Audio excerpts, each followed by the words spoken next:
ગાંધીનગરમાં લાયન્સ ઇન્ટરનેશનલના આઈસેમ 2025 ફોરમનો પ્રારંભ કરાવતા મુખ્યમંત્રી ભૂપેન્દ્ર પટેલ 4000થી વધુ લોકો ફોરમમાં થયા સહભાગી। મુખ્યમંત્રી ભૂપેન્દ્ર પટેલે લાયન્સ ઇન્ટરનેશનલના આઈસેમ 2025 ફોરમનો ગાંધીનગરમાં પ્રારંભ કરાવતા સ્પષ્ટપણે જણાવ્યું કે આ ફોરમ લીડરશિપ, કોઓપરેશન અને ગુજરાતના વૈભવને વિશ્વ સમક્ષ વધુ ઉજાગર કરશે। International association of Lions club આયોજિત 53માં લાયન્સ ઇન્ટરનેશનલના આઈસેમ ફોરમમાં ઇન્ડિયા, સાઉથ એશિયા અને મિડલ ઇસ્ટ દેશોનો સમાવેશ થાય છે। આઈસેમના મેમ્બર કન્ટ્રીઝ ઉપરાંત અમેરિકા, કેનેડા, યુરોપ, એશિયા અને આફ્રિકાના અનેક આમંત્રિત દેશોના પ્રતિનિધિઓ સહિત 4000થી વધુ લોકો ગુજરાતના આંગણે યોજાયેલા ત્રીજા ફોરમમાં ભાગ લઈ રહ્યા છે।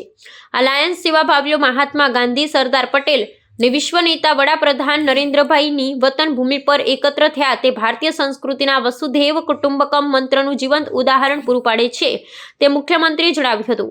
તેમણે કહ્યું કે વડાપ્રધાન નરેન્દ્રભાઈ મોદી ભારતને વિશ્વ મિત્ર અને વિકાસનો સક્રિય ભાગીદાર બનાવવાની નેમ સાથે કામ કરે છે।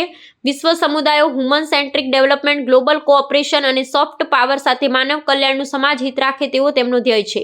મુખ્યમંત્રીએ આ ફોરમ મોટિવેશન અને ઇનોવેશનનો મંચ બનશે તેવી અપેક્ષા વ્યક્ત કરતા કહ્યું કે leaders, social workers, inspiring personalities અને ફ્યુચર્સ લીડર્સ એક મંચ પર ભેગા થયા છે અને તે સમાજના જરૂરતમંદ લોકોના કલ્યાણ માટેના સેવા કાર્યોને નવી દિશા આપશે। એટલું જ નહીં, યુનાઇટેડ નેશન્સના 17 સસ્ટેનેબલ ડેવલપમેન્ટ ગોલ્સ તથા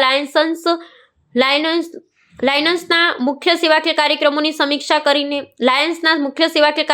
સમીક્ષા કરીને ભવિષ્યની કાર્ય યોજના બનાવવા માટે આ ફોરમનું ગુજરાતમાં આયોજન યોગ્ય છે તેમ જણાવી ભૂપેન્દ્ર પટેલે આ આયોજન ગુજરાતમાં કરવા માટે સૌ આયોજકોને અભિનંદન પાઠવ્યા હતા।